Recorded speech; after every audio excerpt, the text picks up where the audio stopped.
Oke, saya mau langsung lanjut ke Bang Adi. Bang Adi, kalau tadi kan Bang Ege sempat menganalogikan sebagai pramusim ya. Nah, pramusim berarti bisa pramusim yang bahagia. Pramusim yang bahagia. Kita semua bahagia. Kita semua bahagia. Tapi begini, Bang Adi, mungkin nggak kemudian partai politik ini kita bicara probabilitas ya. Mungkin nggak sih kemudian perspektif partai politik ini nantinya akan mencalonkan beberapa calon yang masuk dalam survei, tapi kemudian elektabilitasnya tidak masuk dalam top 3 yang selama ini ada di hasil survei? Mungkinkah itu terjadi, Bang Adi? Memang saya kira memang soal koalisi ini kan tidak lebih dari sekedar orkestra politik. Kecenderungan belakangan ini soal capres ini kan seakan-akan publik itu mendikte kemana kira-kira partai menentukan calonnya. Saat ini dengan koalisi-koalisi ini ingin menentukan bahwa persoalan pemilu, persoalan pilpres yang lebih utama itu adalah partai politik. Sekalipun mereka tidak punya pengantin, tapi kan mereka ingin show off bahwa merekalah yang sebenarnya bisa mengusung siapa yang seharusnya. Gitu betul. Ya? Tapi kan pada saat yang bersamaan ketika kuasa partai politik melalui kongsi-kongsi koalisi ini dihadapkan pada figur-figur yang tidak populer, itu yang saya sebut tadi. Ini akan bubar jalan. Kalau tetangga sebelah dia mengusung nama-nama populer, perkawinan itu akan bubar jalan. Yang kedua, kalau kita menggunakan istilahnya Bang Ege, ini kan baru pramusim, di pertengahan musim akan muncul nanti permainan agak sedikit ekstra keras. Kalau sekarang agak menghindari benturan, nanti kalau setengah musim, apalagi di ujung musim, ini sliding antar pemain juga muncul. Macan-macan ini akan bermunculan dan memunculkan efek negatif dari semua partai koalisi. Ini sekarang kan saling puji. Ibarat orang sedang jatuh cinta, semua kebaikan dimunculkan. Kalau sudah pertengahan sampai akhir, yang buruk-buruk akan dimunculkan. Adalah yang disebut kardus durian ya, adalah yang isu-isu hukum dan politik yang lainnya, persoalan isu politik masa lalu komplit dia pernikahannya komplit ya. Jadi ada acara, ada gembira, ada orkes, ada duren dan segala macam. Itu kan memang begitu. Kalau sudah masuk pertengahan musim, kan begitu ceritanya, Bang. Sekarang hindari bentrokan sih oke. Tapi kalau sudah pertengahan dan di akhir, semuanya akan dibuka. Pertanyaan saya tadi tidak dijawab karena ada dua kemungkinan lain.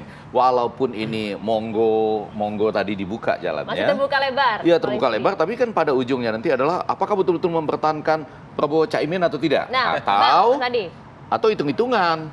Yang lain boleh masuk, katakanlah bukan yang ini, tapi 4 kursi menteri atau 5 kursi menteri. Iya dong. Nah, bagi saya Bang, itu pasti Bang. Iya, duluan ini menjadi penting. Karena apa? Kami dong yang duluan mendeklarasikan. Kok kalian bisa dapat menteri lebih banyak? Nggak boleh dong. Saya sempat dibully hampir sebulan setengah. Gara-gara dianggap nyinyir soal koalisi antara Gerindra dan PKB. Wah, habis medsos saya itu. Karena dianggap tidak rasional. Nah, bagi saya adalah, kenapa ini saya ngomong? Dulu ada perjanjian batu tulis antara Gerindra dan PKB. Sekarang tinggal batunya, tulisannya nggak ada. Jangankan yang ini, di mana chemistry-nya baru terbentuk. Makanya kemudian saya selalu mengatakan bahwa kalau Gerindra dan PKB sudah cocok, kenapa tidak diumumkan? Sejarah juga karena ini koalisi antara Gerindra dan PKB. 2 kali pilpres kemarin nggak ada saling dukung. Kalau itu saya setuju. Kalau memang sudah saling cocok, jagoan partai masing-masing sudah ada. Apalagi yang ditunggu?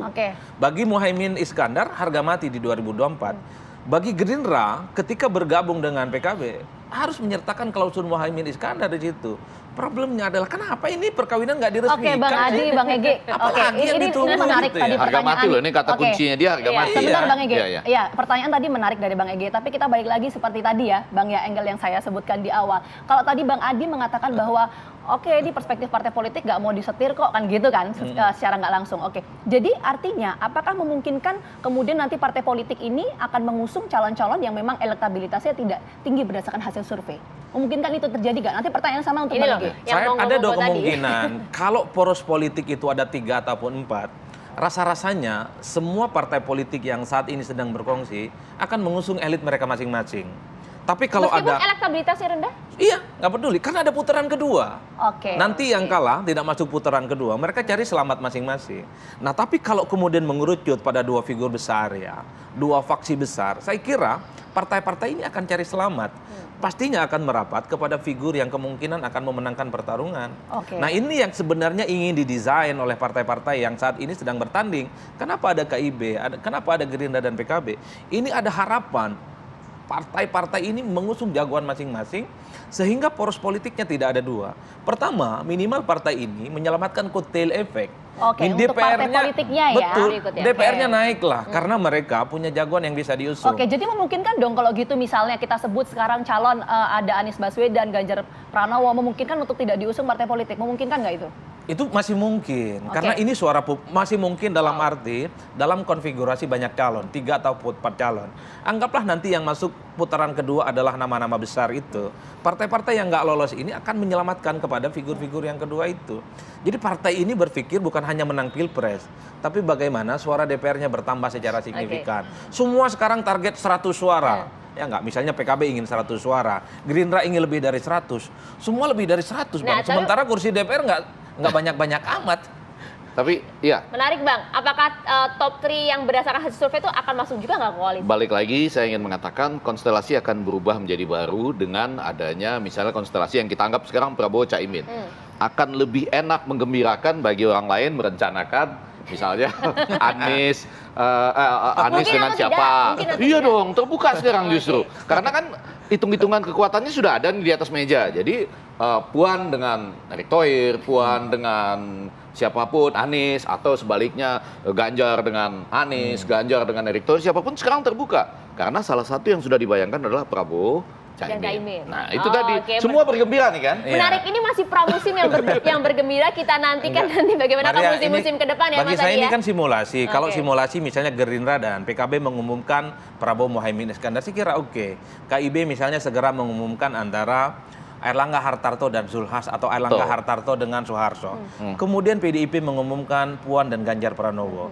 Kemudian di seberang yang lain misalnya Nasdem mengumumkan Anies dengan AHY atau dengan Anies Hovifah, kan enak orang melihatnya. Oke, oke. Tapi, Kita tahan dulu, tapi, Mas Adi. tapi Sabar semua ini dulu. akan berubah kalau Jokowi sudah bicara. Kalau Mega dengan Jokowi ini solid, kira-kira siapa yang akan diusung? Jangan dibocorin dulu lah, kita tunggu nanti bagaimana Sama narasi ya, musim narasi. berikutnya. Nggak, saya Terima cuma kasih. ingin Oke, mengatakan, Bang Ege, mohon maaf, waktu Nggak, kita itu terbatas, aja. Bang Ege. Tidak ada narasi sama sekali yang kita dapat dari yang kemarin, selain bergembira dan saling puji. Itu aja. Oke, itu aja. Siap. Terima kasih banyak Mas Adi, terima kasih Bang Ege atas Ya. waktunya. Menarik kalau kita bahas nggak habis-habis. Oke pemirsa, kami akan jeda terlebih dahulu, sesaat lagi kami akan segera kembali untuk Anda.